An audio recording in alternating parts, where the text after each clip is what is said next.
Hellosztok, én Jodenis vagyok, és ma egy új videóval fogunk foglalkozni, ugyanis visszatértem. Majdnem tartott egy évig. Na mindegy.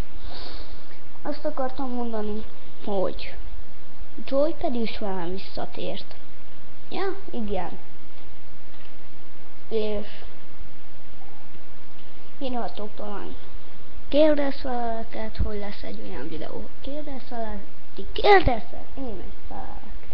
És írhatok talán challenge-eket is, nekem mindegy, de ezt mind kommentbe.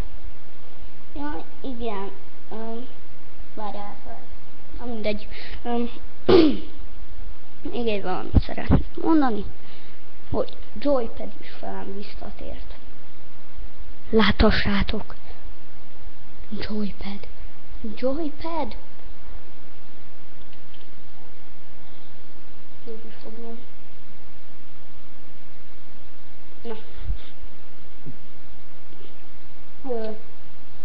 Hát akkor én ennyit szerettem volna, Jodenis voltam, és akkor tudjátok már ti is, kommentben kérdezzetek, felelek, én bírtok challenge-eket írni, de azt is kommentbe. Jodenis voltam, subscribe-olj és lájkolj. Sziasztok! Várjatok! Na, most sziasztok! Sziasztok! Jodenis voltam.